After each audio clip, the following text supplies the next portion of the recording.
Hi നമസ്കാരം കൂട്ടുകാരെ, എല്ലാ കൂട്ടുകാർക്കും എൻ്റെ യൂട്യൂബ് ചാനലിലേക്ക് ഒരിക്കൽ കൂടി സ്വാഗതം. പണ്ട് രാജാവും മന്ത്രിയും കാട്ടിലൂടെ നടന്നു പോകുന്നുണ്ടായിരുന്നു. അങ്ങനെ അവര് നടന്നു പോകുമ്പോൾ ഒരു കുടിലിൽ ഒരു വൃദ്ധൻ ഇരിക്കുന്നുണ്ടായിരുന്നു. ആ വൃദ്ധനാണെങ്കിൽ വിശന്നിട്ട് ഒന്നും വയ്യാത്ത അവസ്ഥയിലായിരുന്നു. അപ്പൊ ഇത് കണ്ട രാജാവ് മന്ത്രിയോട് പറഞ്ഞു, ഇയാൾക്ക് കുറച്ച് ഭക്ഷണം കൊണ്ടുപോയി കൊടുക്കുന്നു. അങ്ങനെ ഈ മന്ത്രി കുറച്ച് ഭക്ഷണമായിട്ട് ഇയാളെ അടുത്തോട്ട് പോയി, ഇയാളെ മുന്നിൽ വെച്ചു. അപ്പൊ അയാൾ കഴിക്കാൻ തുടങ്ങി ഭക്ഷണം. അപ്പോ ഇതേ സമയത്ത് തന്റെ കുഞ്ഞിന് ഭക്ഷണമായി പോയ ഒരു പരുന്ത് എവിടെന്നോ കിട്ടിയ ഒരു പാമ്പിൻ കുഞ്ഞിനെ എടുത്തോണ്ട് പോകുന്ന സമയമായിരുന്നു. അങ്ങനെ ആ സമയത്ത് പാമ്പ് മേലെ പോകുന്ന സമയത്ത് ഈ വൃദ്ധന് താഴെ ഭക്ഷണം കഴിക്കുന്നുണ്ടായിരുന്നു. അപ്പൊ പാമ്പ് അറിയാതെ തന്റെ കാലിലുള്ള ആ പാമ്പ് കുഞ്ഞിനെ അറിയാതെ താഴെ വീണുപോയി. പാമ്പിന്റെ വായിലുള്ള ഒരു വിഷം അത് ആ വൃദ്ധന്റെ പാത്രത്തിൽ ആയി. അങ്ങനെ ആ വൃദ്ധൻ ആ ഭക്ഷണം കഴിച്ചിട്ട്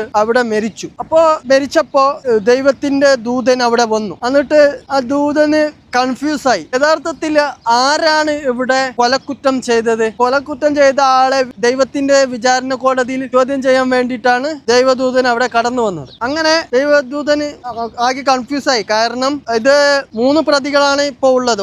ഒന്നാമത് മന്ത്രിയാണ് ആ വൃദ്ധന് ഭക്ഷണം കൊണ്ടുപോയി കൊടുത്തത്. രണ്ടാമത്തെ പ്രതി ആ വൃദ്ധനാണ്, അദ്ദേഹം ആ ഭക്ഷണം കഴിച്ചുപോയി എന്നൊരു തെറ്റ്. മൂന്നാമത് പരുന്ത് തന്റെ വിശന്നിരിക്കുന്ന കുഞ്ഞിന് ഭക്ഷണം എടുത്തു കൊണ്ടുപോകുമ്പോ അവിടെ അറിയാതെ സംഭവിച്ചു പോയ ആ തെറ്റ്. അങ്ങനെ ദൈവദൂതൻ കൺഫ്യൂസായി അവിടെ നിന്ന് പോയി. അങ്ങനെ കുറച്ചു നാൾ കഴിഞ്ഞിട്ട് ഒരാള് ഇങ്ങനെ വഴി ചോദിക്കാൻ വേണ്ടിയിട്ട് ഒരു സ്ത്രീയോട് ചോദിച്ചു, എവിടെയുള്ള ആ മന്ത്രിയുടെ വീട് എവിടെയാണ്? അപ്പോ സ്ത്രീകളോട് തിരിച്ചു ചോദിച്ചു, ഏത് മന്ത്രിയാണ്? അതാ അന്ന് വൃദ്ധന് ഭക്ഷണം കൊടുത്തിട്ട് കൊന്ന മന്ത്രിയാണോ എന്ന് ആ സ്ത്രീ അയാളോട് ചോദിച്ചു. അപ്പൊ ഇത് ദൈവത്തിന്റെ ദൂതന് കേട്ടു. എന്നിട്ട് ദൈവദൂതന് ആ മന്ത്രിയെ തന്നെ കുറ്റക്കാരനെന്ന് ഉറപ്പുവരുത്തിയിട്ട് അയാളെ ദൈവത്തിന്റെ കോടതിയിൽ വിചാരണക്ക് വെച്ചു. ഇതൊക്കെയാണ് യഥാർത്ഥത്തിൽ സംഭവിക്കുന്നത്. നമുക്ക് കഥയ്ക്ക് പിന്നിലെ കഥ നമ്മൾ ആരും അറിയാൻ തയ്യാറാവുന്നില്ല. നമ്മൾ കേൾവി എന്താണോ മറ്റുള്ളവർ ഇങ്ങനെ വാർത്തകൾ വരുന്ന അതപ്പാടെ വിഴുങ്ങിയിട്ട് അതാണ് യാഥാർത്ഥ്യമെന്ന്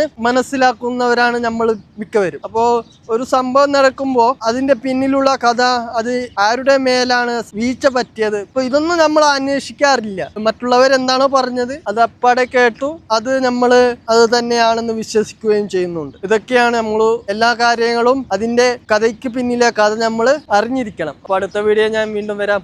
നന്ദി, നമസ്കാരം.